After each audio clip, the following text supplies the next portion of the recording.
नमस्कार, आप देखना शुरू कर चुके हैं कल की तैयारी। मैं हूं आपके साथ प्रशांत पांडे। एक ऐसा शो जो आम निवेशकों का शो है, आप दर्शकों का शो है, क्योंकि एक बहुत बड़ा हिस्सा हम इस शो में आपके सवालों को लेकर रखते हैं और जो हमारे एक्सपर्ट होते हैं वो आपको भरोसेमंद सलाह देते हैं। और आज भी कोशिश हमारी यही रहेगी कि ज़्यादा से ज़्यादा सवालों को हम शामिल कर सकते हैं। और इस शो में आपको जो सवाल भेजने हैं उसका तरीका बेहद आसान है। कुछ नहीं करना है आपको। आप सभी सोशल मीडिया के धुरंधर हैं, आप सोशल मीडिया पर लगातार अपनी चीज़ें पोस्ट करते हैं, तो आपको वहां पर भी जाकर हमारे सोशल मीडिया हैंडल्स को फॉलो करना है और वहां पर जाकर अपना सवाल पोस्ट कर देना है। ट्विटर या फिर फेसबुक, इंस्टाग्राम, जहां भी आपकी इच्छा हो आप वहां पर अपना सवाल पोस्ट कीजिए। एक और आसान तरीका बता देते हैं, लाइव कमेंट करके YouTube पर आप कमेंट बॉक्स में जाकर भी अपने सवाल हम तक पहुंचा सकते हैं और हम उन सवालों को अपनी चर्चा में शामिल करते हैं। जो सवाल आज छूट जाते हैं उन्हें कल शामिल करते हैं, किसी और शो में भी हम उनको शामिल करते हैं, लेकिन कोशिश हमारी यही होती है कि हम उन सवालों का भरसक जवाब दे सकें, आपको बेहतर सलाह दे सकें। और आज आपकी खास तैयारी कराने के लिए हमारे साथ दो बेहद खास मेहमान जुड़ रहे हैं, दो बेहद दिग्गज एक्सपर्ट जुड़ रहे हैं। हमारे साथ Hedge.in के राहुल घोष जी हैं। राहुल जी, बहुत बहुत स्वागत आपका, बहुत अच्छा लगा आपको शो में पाकर। और हमारे साथ हेंसेक्स के महेश ओझा जी हैं। महेश जी, आपका भी बहुत बहुत वेलकम और हमें समय देने के लिए आपका भी बहुत बहुत धन्यवाद। चलिए, आपके सवालों को शामिल करें उससे पहले जरा बाजार को देख लेते हैं। तो बाजार में स्टॉक स्पेसिफिक एक्शन तो आज हमें बहुत दिखा, लेकिन ऐसे देखें अगर हम बाजार को, तो बाजार में एक सीमित दायरे में कारोबार नजर आया और आखिर में 22,450 के पास जाकर निफ्टी बंद हुआ। अब बैंक निफ्टी की बात करते हैं। जी हाँ, बैंक निफ्टी में देखें तो बैंक निफ्टी में भी आज 47,550 के पास जाकर बैंक निफ्टी बंद हुआ और एक जो कहते हैं कि रेंज बाउंड एक्शन बाजार में नजर आया, लेकिन स्टॉक स्पेसिफिक एक्शन जबरदस्त था और उसकी वजह से कई अहम सेक्टर थे जहां पर अच्छा खासा हमें दौड़ नजर आई। अब इस तेजी के ट्रेंड को संभाला किसने? तो टाटा कंज्यूमर आज 4% से ऊपर बंद हुआ। M&M लगभग 3% की तेजी यहां पर नजर आई। बजाज ऑटो लगभग 2.5% भागा। BPCL में भी 2.5% की तेजी नजर आई। दबाव हमें हीरो मोटो से, कोटक बैंक से, HCL टेक से और ICICI बैंक से नजर आया, जिसमें SBI लाइफ पे भी हमें दबाव नजर आया। एक्शन जो था, जैसा मैंने बताया, इन सभी स्टॉक्स में नजर आया। एक्सिस बैंक, पावर ग्रिड, कोल इंडिया, ये भी स्टॉक रहे जिनमें एक्शन भरपूर नजर आया। रियल्टी स्टॉक्स में भी हमें अच्छी तेजी नजर आई। चलिए, अब इस पूरे मूड और माहौल को समझते हुए बाजार पर एक व्यू लेते हैं। राहुल, जरा बताइए, आज के हिसाब से बाजार को अब कहां देख रहे हैं? क्या यहां से जो है जिस तरह का कंसोलिडेशन या एक रेंज बाउंड हमने एक्शन देखा, यहां से किसी बड़ी छलांग की बारी? क्योंकि स्टॉक स्पेसिफिक एक्शन तो भरपूर था। नमस्ते और गुड आफ्टरनून।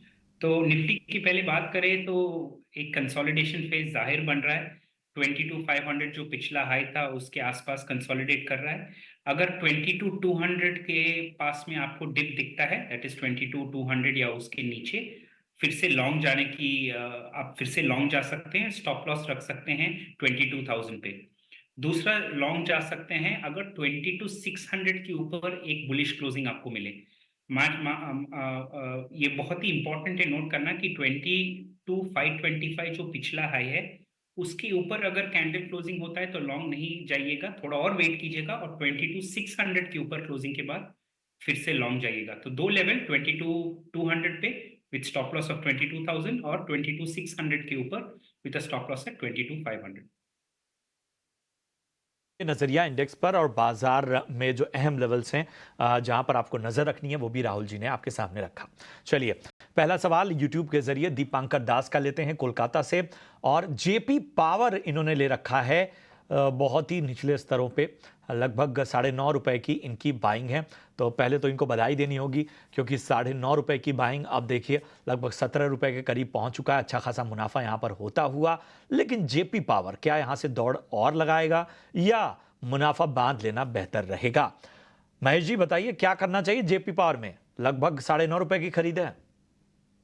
खरीदी है इनकी तो 9.5 के भाव में। बेसिकली ये जो काउंटर है उसमें टर्न अराउंड टाइप का थोड़ा सा मोमेंट बन ही रहा है जेपी पावर में। तो डेफिनेटली यहाँ से भी होल्ड करना चाहिए, और 22 और 24 का लेवल जब आवे तब इनको एक प्रॉफिट बुकिंग का सोचना चाहिए। शायद 50% वहां पे प्रॉफिट बुकिंग कर ले तो ज्यादा बेटर रहेगा। यहाँ से थोड़ा और अपसाइड यहाँ पे इसमें काउंटर में विजिबल है, तो थोड़ा सा और वेट करें और इसको 22 या 24 के लेवल के बीच में आवे या 20 से ऊपर आवे एटलीस्ट, तब यहाँ पे थोड़ा प्रॉफिट बुकिंग करें। और थोड़ा उसके बाद में आधा 50% जो है बाद में भी होल्ड करें आप। 22-24 रुपए का जो स्तर है वहां पर थोड़ी नजर रखिए, वहां से प्रॉफिट बुकिंग की आपको सलाह दी जा रही है, वहां पर खास रणनीति भी आपको बताई गई। अनिल शर्मा है पटना बिहार से। अनिल जी का सवाल बैंक ऑफ बड़ौदा पे है। 89 स्टॉक्स हैं इनके पास, 276 के स्तर पे इन्होंने स्टॉक में खरीदारी की है। फिलहाल इनके स्टॉक से थोड़ा ही नीचे है। हालांकि हम देख रहे हैं कि पिछले 5 दिनों में 4% लगभग भाग चुका है ये स्टॉक का, और अब आज भी लगभग 1.5% की दौड़ लगाई है। बैंक ऑफ बड़ौदा वैसे फेवरेट रहा है एक्सपर्ट्स का। राहुल, बैंक ऑफ बड़ौदा 276 की बाइंग है। तो दो व्यू है यहाँ पे। अगर उनका लॉन्ग टर्म व्यू है तो एब्सोल्युटली होल्ड करना चाहिए। चार्ट का स्ट्रक्चर लॉन्ग टर्म के लिए बुलिश है। पिछला हाई क्रॉस कर सकता है लॉन्ग टर्म। यहाँ पे मैं बोल रहा हूँ 1 साल से उससे ज्यादा। बट अगर बिल्कुल शॉर्ट टर्म का नजरिया है उनका, 275 से लेके 285 एक कंजेशन जोन है जहां पे साइडवेज हो सकता है या छोटा सा करेक्शन आ सकता है। तो वो करेक्शन को उनको थोड़ा वेदर करना पड़ेगा अगर उनको शॉर्ट टर्म व्यू है उनका। तो depending on view he has to take a call. ठीक है, तो ये नजरिया आपके स्टॉक पे। रमेश नाइक का सवाल है कोलकाता से। उज्जीवन स्मॉल फाइनेंस बैंक पे 1318 शेयर हैं, 55 रुपए की खरीद है। हालांकि आज 5.25% भागा है और पिछले 5 ट्रेडिंग सेशन में ये स्टॉक का लगभग 9.5% की तेजी यहां पर नजर आई है। फिर भी अभी इनके स्तर से तो दूर है।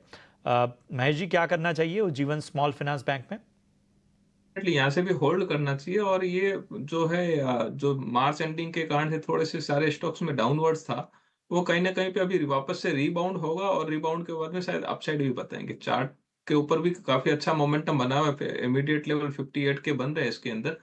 तो यहाँ से भी थोड़ा सा लॉन्ग व्यू रखिए और होल्ड करिए। 65 से 70 के लेवल इसमें मिल सकते हैं आराम से। और तो इसके अंदर मतलब थोड़ा सा नजरिया थोड़ा लंबा करके इसको होल्ड करिए, तो आपको कुछ ना कुछ इसमें पैसा जरूर बनेगा। थोड़ा लंबा रखना पड़ेगा। नकुल गुप्ता हैं अंबाला से और इन्फोसिस का पे इन्होंने सवाल पूछा हुआ है। 1655 की बाइंग है, ऊपरी स्तरों पर इनकी बाइंग है। फिलहाल हम देख रहे हैं कि 1483 के स्तर पर फिलहाल ये स्टॉक का नुकसान इनको होता हुआ यहाँ पर आईटी स्टॉक्स में बहुत लंबे समय से हम देख रहे हैं कि एक बीच में एक आध रैली आती है। राहुल जी, इन्फोसिस पे जरा नजरिया बताइए। 1655 की खरीद है।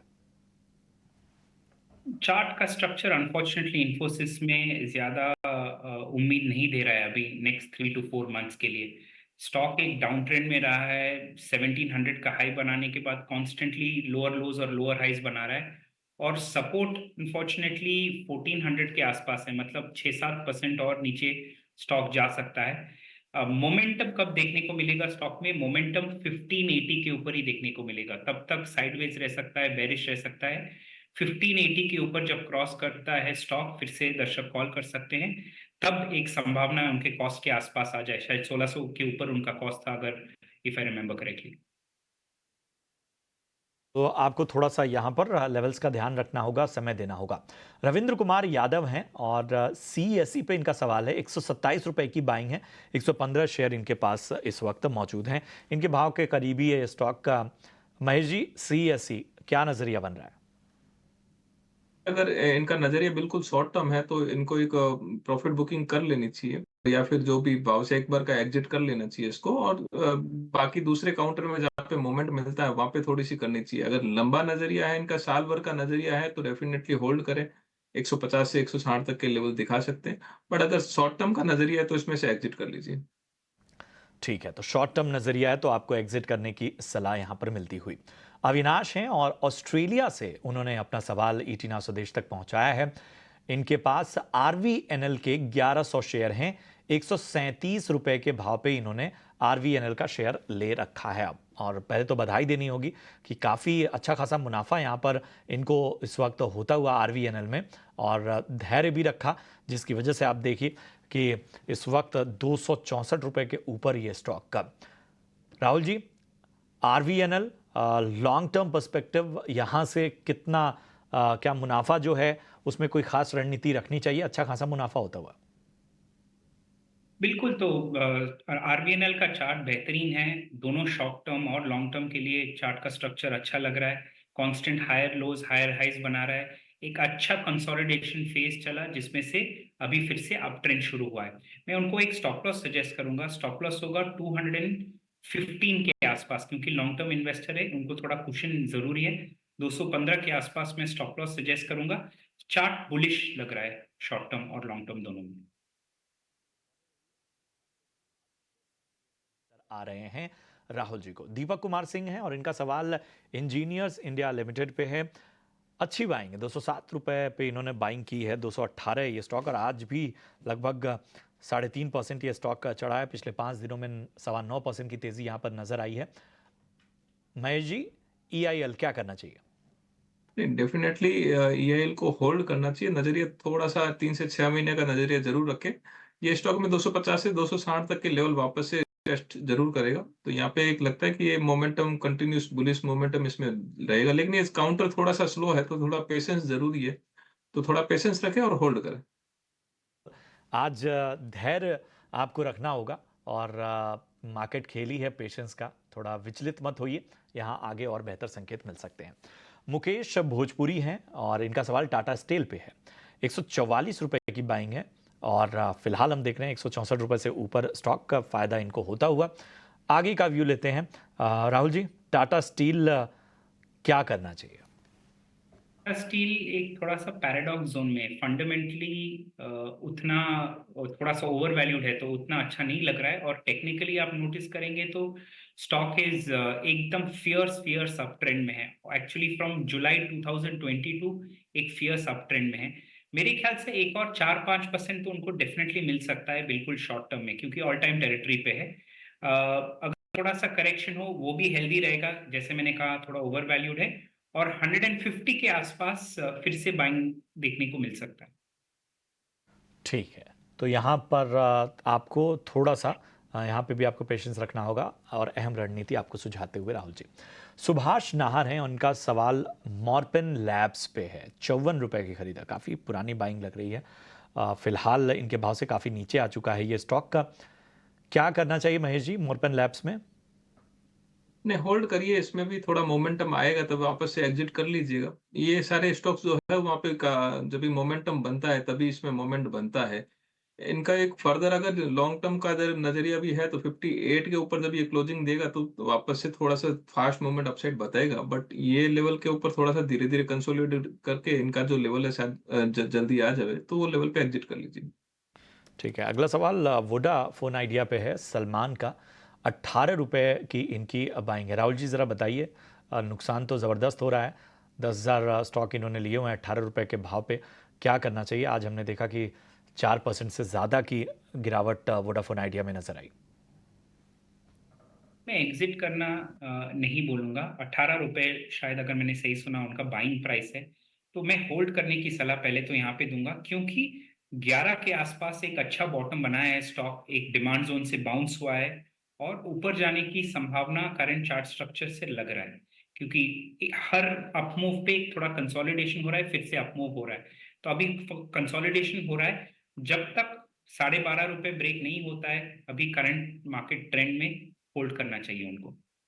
ठीक है, तो यहाँ पर आपको होल्ड करने की सलाह, थोड़ा अपवर्ड ट्रेंड्स का इंतजार कीजिए। सुरेश वर्मा साहब का सवाल है विप्रो पे। कमोबेश इन्फोसिस वाली ही हालत है, यहाँ पे भी उन्होंने ऊपरी लेवल पर खरीदारी की है। 515 की खरीदारी है विप्रो में सुरेश जी की। महेश जी, क्या करना चाहिए? 515 के लेवल पे एंट्री ली है विप्रो में। डेफिनेटली अगर ये शॉर्ट टर्म ट्रेडर है तो इनको 468 का एक स्टॉप लॉस लगा के होल्ड करना चाहिए। और थोड़ा सा लंबा नजरिया तो विप्रो जैसी कंपनी में है तो इनके भाव वापस आ ही जाएंगे। बट अगर शॉर्ट टर्म है तो इनका एक 468 का स्टॉप लॉस है, वो स्टॉप लॉस लगा के होल्ड करिए। ठीक है, तो ये नज़रिया आप इस वक्त मिलता हुआ। योगेश नंदलाल हैं, डीबी रियल्टी पे इनका सवाल है। 213 रुपए की बाइंग इनकी इस वक्त नज़र आ रही है।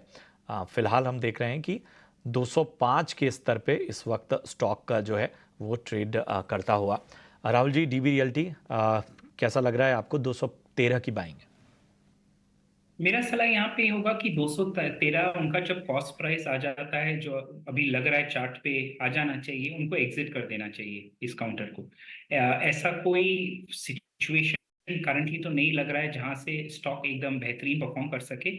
रिविजिट कर सकते हैं अगर 225 के ऊपर क्लोज होता है ये स्टॉक, अगर उनको इसमें स्पेशल रुचि या इंटरेस्ट है। 225 के ऊपर अगर क्लोज होता है तो फिर से रिविजिट कर सकते हैं। पर 213 के उनके क्रॉस प्राइस या 212 आसपास उनको ब्रेक इवन पे एग्जिट कर देना चाहिए, यही हमारा। तो यहाँ पर आपको खास रणनीति राहुल जी की तरफ से मिलती हुई। बहरहाल सवालों को हमको यहीं रोकना होगा और अब बढ़ते हैं अपने खास सेगमेंट कमाई के वीआईपी सेगमेंट की तरफ।